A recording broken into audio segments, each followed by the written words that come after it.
नमस्कार किसान भाइयों। आपने देखा होगा अक्सर अभी सोयाबीन की इस सीज़न के अंदर भैंस या गाय जो है गलती से छूट जाती है और बहुत सारा सोयाबीन खा लेती है। किसान समझता है कि इसने सोयाबीन खाया है तो गोबर के रास्ते से निकल जाएगा, पर कहानी यहाँ नहीं रुकती है। सोयाबीन खाने के बाद क्या होता है, पशु धीरे धीरे कमज़ोर होने लगता है। किसान सोचता है कि मेरा पशु जो है वो ठीक हो जाएगा। क्यों? क्योंकि इसकी जो पॉइज़निंग है बड़ी स्लो गति से प्रोग्रेस करती है। कभी-कभी तो 10 दिन 15 दिन बाद पशु की मृत्यु होती है। तो आप सतर्क हो जाइए, अगर आपके पशु ने सोयाबीन खाया तो ये क्लिप आपके लिए है। क्यों? क्योंकि सोयाबीन खाने के बाद में बॉडी के अंदर क्या होता है वो चेंजेस के बारे में इस शॉर्ट क्लिप के अंदर बताने वाला हूँ। जैसे ही पशु सोयाबीन ज़्यादा खाता है तो इसके अंदर सोयाबीन के अंदर एंटी न्यूट्रिशनल फैक्टर्स होते हैं, प्रोटीज इनहिबिटर्स होते हैं, और ये बॉडी के अंदर जब जाते हैं तो हाई लेवल जब प्रोटीन लेवल होता है तो बॉडी के अंदर र्यूमिनेंट्स के अंदर ह्यूमन बड़ा पेट होता है, उस बड़े पेट के अंदर माइक्रोब्स होते हैं और ये माइक्रोब्स क्या करते हैं कि अमोनिया का प्रोडक्शन बढ़ा देते हैं। ज़्यादा से ज़्यादा अमोनिया बनने लगती है। जब अमोनिया का स्तर धीरे धीरे बढ़ने लगता है तो र्यूमन का पीएच जो है वो इंक्रीज हो जाता है, 7.5 से ऊपर चला जाता है। जब पीएच इंक्रीज होता है तो र्यूमिनन जो लेयर है वहाँ से अमोनिया सीधे सीधे ब्लड सर्कुलेटरी सिस्टम के अंदर प्रवेश कर जाती है और बस यहाँ से कहानी शुरू होती है। यही अमोनिया धीरे धीरे ब्लड के अंदर यूरिया में कन्वर्ट होती है। ब्लड में जब यूरिया का लेवल बढ़ने लगता है तो हम इस कंडीशन को बोलते हैं ब्लड यूरिया नाइट्रोजन का बढ़ जाना। नॉर्मली 10 मिलीग्राम प्रति डेसीलीटर का जो है एक नॉर्मल लेवल होता है रूमिनेंट्स के ब्लड के अंदर। जब ये बढ़ने लगता है तो कई दुष्प्रभाव शरीर के ऊपर छोड़ने लगता है। इसमें पहला दुष्प्रभाव जो आने लगता है उसमें यह है कि मेंटल कन्फ्यूजन होने लगता है। पशु इधर उधर चलने लगता है, यहाँ जा रहा है वहाँ जा रहा है, ऐसे कहीं भी जाने लगता है और खाना पीना धीरे धीरे कम करने लगता है।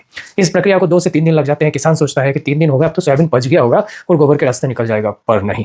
सोयाबीन को जो करना था वो उसने कर दिया। सोयाबीन की विषाक्तता, सोयाबीन की टॉक्सिसिटी अब बॉडी सिस्टम के अंदर आ चुकी है।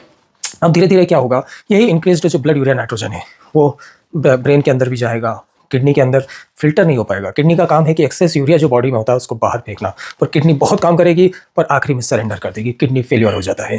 किडनी फेलियर के साथ में इसमें दूसरी चीज़ आती है कि आपके जो लंग्स होते हैं, पशु के जो लंग्स होते हैं उनमें इडीमा होने लगता है।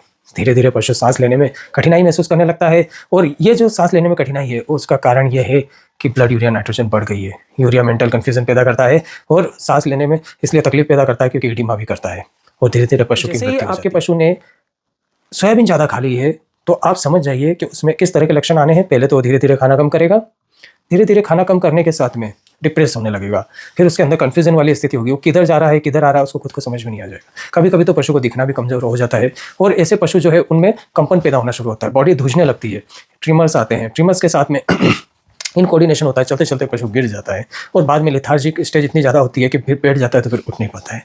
तो ये कहानी जो बनती है ये इतनी स्लो प्रोग्रेस में बनती है कि कभी कभी 8 दिन भी निकल जाते हैं, 10 दिन भी निकल जाते हैं और 15 दिन भी निकल जाते हैं और अल्टीमेटली पशु की मृत्यु हो जाती है।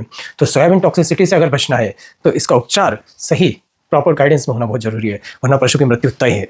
तो जब भी आपके पशु ने सोयाबीन टॉक्सिसिटी का कोई केस आपको मिलता है तो आप मेरे इस नंबर पर संपर्क कर सकते हैं और मुझसे सुझाव ले सकते हैं या आपका केस मैं बेहतर तरीके से, मेरी कोशिश रहेगी कि उसे अच्छे से अच्छे प्रॉपर गाइडेंस में आपको ट्रीट करूं ताकि आपका पशु भी ठीक हो जाए, स्वस्थ हो जाए और आपको आर्थिक नुकसान ना हो। जय हिंद, जय भारत। डॉक्टर राजकुमार गामी, शाहजहाँपुर, मध्य प्रदेश। धन्यवाद।